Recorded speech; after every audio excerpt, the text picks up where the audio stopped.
తంతు ఎవరైనా కానీ అది వైఎస్ఆర్సీపీ సాధారణ కార్యకర్త నుంచి మంత్రి ముఖ్యమంత్రి స్థాయి వరకు ఇదే చూసాం మనం. అంటే అది ఎంతవరకు వెళ్ళిపోయిందంటే కిడ్నాపులు, అరాచకాలు, ఆక్రమణలు, భూదందాలు, సరే ఇంక బూతుల పంచాయతీ అయితే చెప్పక్కర్లేదు, ఇప్పటికీ అవి ఓపెన్ చేస్తే కనిపిస్తూనే ఉంటాయి.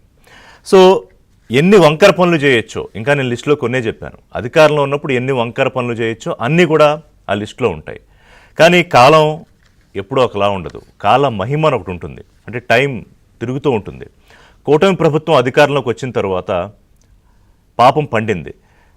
తెలుగుదేశం పార్టీ కార్యకర్తలు కానీ, రాష్ట్ర ప్రజల్లో వీళ్ళ అరాచకం చూసి బాధపడిన వాళ్ళు కానీ ఇంకా సంతృప్తిగా లేరు. ఎందుకంటే ఇంకా చాలామంది బయట తిరుగుతున్నారు, బయట తిరుగుతూ మాట్లాడుతున్నారు.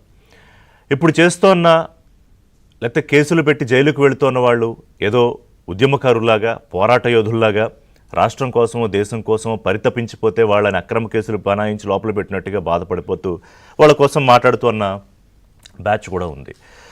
అంటే అప్పుడు ప్రతిపక్ష పార్టీ టీడీపీ కార్యకర్తలపై దాడి మాత్రమే కాదు, పార్టీ కేంద్ర కార్యాలయాలపై దాడు, అలాగే పార్టీ నాయకుల ఇళ్ల మీదకి వెళ్ళి దాడులు.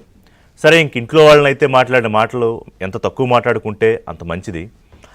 వాళ్ళు బూతులు మాట్లాడుతుంటే ఏది అసెంబ్లీలో కానీ బయట కానీ ఏదో మెచ్చి మేకతోలు కప్పుతారంటారు కదా, అలాగే నాయకుడి దగ్గర మెచ్చుకోళ్ళు, ఇవన్నీ చూసాం మనం ఆ 5 ఏళ్ల పాటు. సరే ప్రభుత్వం మారింది, ఒక చారిత్రాత్మక కలయిక జరిగింది ఆంధ్రప్రదేశ్లో. పవన్ కళ్యాణ్ తీసుకున్న నిర్ణయం కానివ్వండి, బీజేపీ కలిసి రావడం కానివ్వండి, ప్రజలు జగన్మోహన్ రెడ్డిని ఓడించాలని ఎంత కక్షతో ఉన్నారనేది కూటమికి వచ్చిన సంఖ్య చూస్తే అర్థమైపోతుంది. సరే వచ్చిన తర్వాత చంద్రబాబు నాయుడు ఆయన రెగ్యులర్ స్టైల్ ఏంటంటే అభివృద్ధి, రాష్ట్రాన్ని ఎలాగా అభివృద్ధి ఘాట్న పడేయాలి, ఆర్థికంగా విధ్వంసం జరిగిపోయిన దాన్ని ఎట్లా బయటపడేయాలి, అంతర్జాతీయ కంపెనీలు ఎలా తీసుకురావాలి, ఈ హడావుల్లో ఆయన సహజ శైలిలో ఆయన ముందుకెళ్ళిపోతూ ఉంటాడు. కానీ ఏదైతే గడిచిన 5 ఏళ్ళలో జరిగిన డ్యామేజ్ తాలూకా దాన్ని ఫిల్ చేయడం అంత ఈజీ కాదు. 2 రకాలుగా, ఒకటి రాష్ట్రం తాలూకా ఆర్థిక విధ్వంసం, ఒకటి రెండోది బ్రాండ్ ఇమేజ్. ప్రతి రాష్ట్రానికి ఒక ఇమేజ్ ఉంటుంది. మనం గతంలో బీహార్ అని, యూపీ అని మాట్లాడుకునే వాళ్ళం, ఇప్పుడు అవి ఎంతో కొంత బ్రహ్మాండం అనకపోయినా బాగానే ఉన్నాయి. కానీ ఆంధ్రప్రదేశ్కి ఆ దారుణమైన ఇమేజ్ తెచ్చిపెట్టింది జగన్మోహన్ రెడ్డి ప్రభుత్వం, జగన్మోహన్ రెడ్డి పాలనలో ఉన్న 5 ఏళ్ళు. మరి దానికి తూట్లు పడవడంలో ఈ నాయకుల పాత్ర కూడా చాలా ముఖ్యం. సో మరి వల్లభనేని వంశీ లాంటి నేతలు పార్టీ ఆఫీసు మీద దాడి దగ్గర నుంచి మొదలుకొని ఆయన మాట్లాడిన మాటలు మనం మర్చిపోగలమా? ఇంకా దాని మీద ఏం కేసులు పెట్టలా. గతంలో కూడా నేను ఒక సందర్భంలో అన్నా, మరి బూతులు మాట్లాడిన వాళ్ళ మీద కేసులేవి, ఏది పడితే అది మాట్లాడొచ్చు అడ్డు అదుపు లేకుండా అన్న ఒక ప్రెసిడెంట్ క్రియేట్ చేసిన వాళ్ళ మీద ప్రత్యేక కేసులు ఏం లేవా?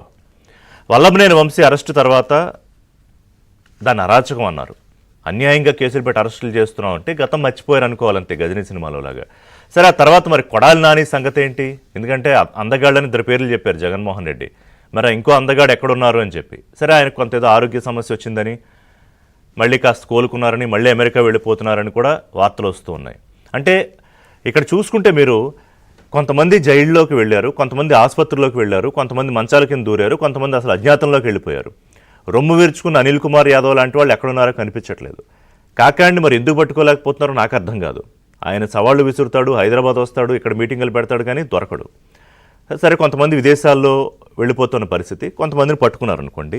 సరే ఈ అధికారం అండ చూసుకుని నాయకులే కాదు ఆఫీసర్లు కూడా రెచ్చిపోయారు, వాళ్ళలో కొంతమంది ఇవాళ అనుభవిస్తూ ఉన్న పరిస్థితి. అంటే ఇక్కడ లిక్కర్ కేసు ఒకటే మనకి పైకి కనిపిస్తున్న వ్యవహారం, కానీ దాని వెనకాల ఇంకా చాలా ఉన్నాయి. ఒక్కొక్కటి తవ్వితే ఒక్కొక్కటి బయటకు వస్తాయి కూడా. తర్వాత ఇసుక మాఫియా రెడీగా ఉంది, ఈ భూదందాల వ్యవహారం రెడీగా ఉంది. మరి Vijayasai Reddy, Sajjala Ramakrishna Reddy, so big leaders, వాళ్ళ సంగతి ఏంటి? అరెస్ట్ అయిన అధికారులు కొంతమంది బెయిల్ మీద బయటకు వస్తున్నారు. చట్టం తన పని తాను చేసుకుపోతుంది. లోకేష్ చెప్పినట్టు, చంద్రబాబు చెప్పినట్టు, పవన్ కళ్యాణ్ గారు చెప్పినట్టు కక్షపూరితంగా కేసులు పెట్టి జైళ్లలో వేయాలంటే వైసీపీ నాయకుల్లో చాలామంది వాళ్ళు జైల్లోనే ఉండాలి. అది కూటమి ప్రభుత్వం ఎంచుకున్న మార్గం కాదని అర్థమవుతోంది. అయితే వైసీపీ నాయకులు పేరు నాని లాంటి వాళ్ళు చేస్తున్న కొంత విమర్శలకి నేను కూడా తెలుగుదేశం పార్టీని, కూటమి నాయకులను అడగాల్సింది ఏంటంటే, కోట్ల రూపాయలు ఢిల్లీ నుంచి లాయర్లను తీసుకొచ్చి ఖర్చు పెట్టేస్తున్నారు, 10 కోట్ల రూపాయలు వీళ్ళని కాపాడడానికి, అంటే వీళ్ళని అరెస్టులు చేసి జైల్లోనే ఉంచడానికి అని. అది కనుక నిజమైతే మరి దానికి సమాధానం చెప్పాలి. ఎందుకంటే ప్రజల డబ్బు ఇది. ఏకంగా 100 కోట్ల రూపాయలు ఖర్చు పెట్టడానికి కూడా రెడీ అవుతున్నారు ఈ లాయర్ల మీద అని. ఇప్పుడే మనం చూస్తున్నట్టు విడుదల రజనీ గారు నిన్నంతా చాలా హడావుడి చేశారు. ఆ కారు ఎందుకు ఆపుతారు, ఎలా ఆపుతారు? మాజీ మంత్రి నన్ను మర్చిపోయారా అని ఎవరో నిందితుని తీసుకుపోతున్నారట ఆ కారులో. ఆ మరిది అరెస్ట్ అవ్వడం, బయటికి రావడం కూడా జరిగాయి. అంటే ఇవన్నీ తవ్వి బయటికి తీసేది ఎప్పుడు, వీళ్ళ సమాధానం చెప్పించేది ఎప్పుడు? కొంతమంది పారిపోవడానికి కూడా ప్రయత్నం చేస్తున్నారట. అలాగే తప్పు చేసిన వాడే నువ్వు తప్పు చేసావు అని మాట్లాడుతున్నట్టు, దొంగే దొంగ అంటున్నట్టు రోజా లాంటి నాయకులు మాట్లాడే మాటలు, వీటన్నిటికీ ఎప్పుడు సమాధానం దొరుకుతుందనే తెలుగుదేశం పార్టీ శ్రేణులు ఎదురు చూస్తున్న, కేవలం తెలుగుదేశం పార్టీ శ్రేణులే కాదు రాష్ట్రంలో చాలామంది ఎదురు చూస్తున్న దానికి సమాధానం దొరుకుతుందా మాట్లాడదాం. ఒక బ్రేక్ తీసుకుంటాను, ఏబిఎన్ బ్రేక్.